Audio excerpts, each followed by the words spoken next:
चलो अभी देखो स्वैपिंग का आपको ऑलरेडी आता है। व्हाट स्वैपिंग, ए की वैल्यू बी की वैल्यू राइट 10 और 20 है, ये स्वैप हो जानी चाहिए आपस में। तो हमने इसके लिए सपोर्टिंग वेरिएबल लिया टेम्पररी, ठीक है। टेम्पररी में ए डाला, ए में बी डाला, बी में टेम्पररी डाला और आफ्टर स्वैपिंग हमने ये वैल्यू देखी, ठीक है। इसका समझ लेते हैं क्या चीज़ है। समझो कि ए के अंदर मैंने 10 स्टोर किया है और बी के अंदर 20 स्टोर किया है, राइट। इट्स लाइक दिस कि ए के अंदर 10, बी के अंदर 20, दोनों अलग अलग एड्रेस है, राइट। अब यहाँ क्या लिखा है, टेम्प इज इक्वल टू ए। इसका मतलब क्या हुआ कि ये वाली वैल्यू कॉपी होगी यहाँ पे, ठीक है। तो क्या होगा, ए में 10, बी में 20, सी में ए, टेम्प में ए 10। उसके बाद लिखा है ए इज इक्वल टू बी, यानी ए के अंदर 20 आ जानी चाहिए। और उसके बाद लिखा बी इज इक्वल टू 10, तो देखो ये 10 आ गया। अब देखो टेक्निकली देखो, ए 10 था अभी 20 हो गया, बी 20 था अब 10 हो गया, स्वैप हो गई, ठीक है ना। तो ये स्वैपिंग है। तो ये स्वैपिंग तो आपको ऑलरेडी आता ही है, ठीक है। अब इसके बाद में हम देखते हैं कि ये स्वैपिंग को फंक्शन से कैसे करें, राइट। ये स्वैपिंग कंप्लीट हो गया, इस पर कोई सवाल है? इसको कंपाइल करके देखेंगे तो स्वैप हो जाएगी वैल्यू, है कि नहीं? ओके, जब हम इसको कंपाइल करेंगे तो ये हमारा आंसर भी दे देगा, वैल्यू स्वैप भी कर देगा, 10 20 20 10 हो जाएगा सारा का सारा। और इसके बाद में देखेंगे हम कैसे कॉल बाय वैल्यू और कॉल बाय रेफरेंस फंक्शन कैसे समझते हैं इसमें। तो ये इसमें कोई जात देखो, बिफोर स्वैपिंग ए 20 है, ए 10 है, बी 20 है एंड ए 20 बी 10 हो गया। लेकिन जब मैं फंक्शन से बात करूँ, right, I am want to do this thing with the function. तो call by reference, call by value में फंक्शन को पहले मैं प्रोटोटाइप कर लेता हूँ इसको। I need to prototype the function, this is an prototyping. Variable की नाम की ज़रूरत नहीं होती, देंगे तो भी चलेगा, ठीक है ना। अब ये स्वैप फंक्शन बना दिया। इसमें है क्या, ए की वैल्यू बी की वैल्यू 10 20 वही है, देखो वापस वही लिख रहा हूँ 10 20। नाउ यू सी है I didn't use temp here, इसमें मैंने टैम्प यूज़ नहीं किया, ठीक है। फंक्शन बॉडी के अंदर जाएगा, देखो ए और बी। तो ये जो चीज़ है ये मेमोरी जो मेन से है, मेन बॉडी के अंदर है, इसमें टैम्प की ज़रूरत ही नहीं है हमें। ए और बी की वैल्यू हमने 10 और 20 दी है। Okay, now here what I am doing, initial value के बाद स्वैप ए बी कॉल कर रहा हूँ। तो ये प्रोग्राम कंट्रोल यहाँ से यहाँ ट्रांसफ़र होगा। नाउ डजंट मीन्स के what's the name here, x और वाई। तो जैसे ही प्रोग्राम यहाँ पे आया तो यहाँ पे प्रोग्राम का कंट्रोल यहाँ गया और यहाँ इंटीजर एक्स और वाई वेरिएबल डिक्लेयर हुए। तो उस सिचुएशन में राइट यहाँ दो नए वेरिएबल डिक्लेयर हो रहे हैं, जिसको नाम दिया एक्स और नाम दिया वाई, ठीक है। अब हो क्या रहा है कि यहाँ हुआ ऐसा, राइट, कि जैसे ही हमने यहाँ दो वेरिएबल एक्स और वाई को डिक्लेयर किया, लेकिन ये आ कहाँ से रहे हैं, इसको हम बोलते हैं राइट एक्चुअल पैरामीटर्स,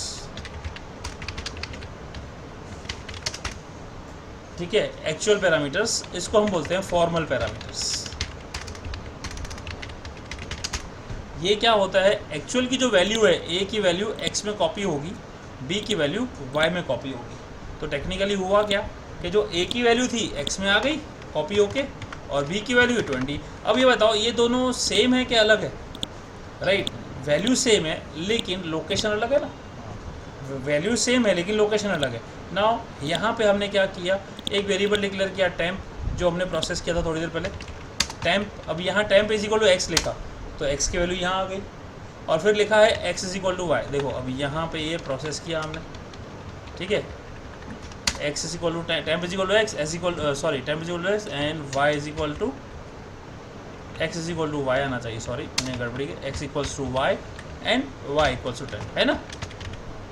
ये वाली चीज़ आनी चाहिए ना।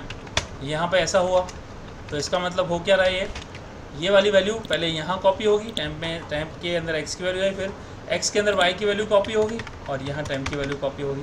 तो टेक्निकली एक्स और वाई तो स्वैप हो गए, लेकिन ए और बी स्वैप हुआ क्या, नहीं हुआ ना, राइट। क्यों नहीं हुआ, क्योंकि ये स्वैप फंक्शन के अंदर है और ये मेन फंक्शन के अंदर है। जैसे ही यहाँ मैं प्रिंट करूँगा, यहाँ आपको ए लेबल लिखा है लेकिन ए तो वेरिएबल थोड़ी है, एक्स वेरिएबल है, यहाँ स्वैपिंग दिखाएगा लेकिन यहाँ फिर से गड़बड़ी दिखाएगा। देखो ध्यान से, ये देखो इनसाइड मेन फंक्शन ए की वैल्यू 10 है, बी की वैल्यू 20 है। अब इनसाइड स्वैप फंक्शन ए 20 हो गया, बी 10 हो गया, लेकिन वापस जैसे ही मेन फंक्शन में आ गया कंट्रोल तो 10 और 20, यानी जैसे ही यहाँ से प्रोग्राम यहाँ तक प्रिंट हुआ, यहाँ से वापस ऊपर गया, इधर ऊपर जाएगा ना, अभी नीचे की 3 लाइन प्रिंटिंग होनी बाकी है ना। तो जैसे ही यहाँ आया हुआ क्या, ये सारी चीज़ें क्लियर हो गई, क्योंकि ये फंक्शन पूरा हो गया तो फंक्शन डेड हो गया, तो सारा मेमोरी क्लीन हो गया।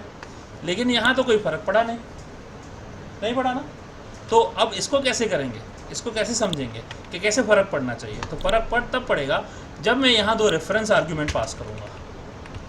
अब यहाँ मेरे रेफरेंस आर्ग्यूमेंट हो, ठीक है। अब एक्चुअल फॉर्मल क्या होगा, यहाँ पे मैं एंड लिखूँगा, यहाँ पे एंड लिखूँगा। What's the meaning of and आपको पता चुका।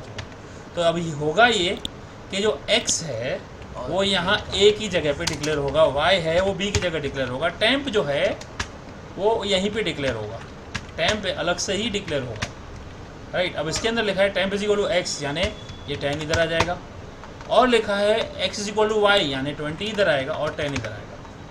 ना आफ्टर जैसे ही वहाँ फंक्शन पूरा हो गया, ठीक है, यहाँ से x y ख़त्म हो जाएंगे, लेकिन a और b तो फिर भी लाइव रहेंगे, क्योंकि a और b तो मेन बॉडी के अंदर है, राइट। ये यहाँ से ख़त्म हो गया, जैसे ऊपर आया a और b फिर लाइव है, तो यहाँ देखोगे तो दोनों में स्वैपिंग हो जाएगी, राइट। अब यहाँ भी स्वैपिंग दिखाएगा और यहाँ भी स्वैपिंग दिखाएगा। इसको बोलते हैं कॉल बाय रेफरेंस। पहला वाला क्या था, कॉल बाय वैल्यू था, राइट। उसमें ये हो रहा था कि वैल्यू चेंज नहीं हो रही थी, अब रेफरेंस से देखो हो गई चेंज। तो जब ये हुआ तो मुझे यहाँ प्रिंट करने की ज़रूरत नहीं है, I need not to use the print here, ठीक है। मैंने क्या किया, सीधा यहीं प्रिंट कर दिया, स्वैप किया, रन करके देखो तो यहीं पे आपका हो गया। That is what nothing but a call by reference and call by value. समझ में आया रेफरेंस एंड और क्वेश्चन कोई?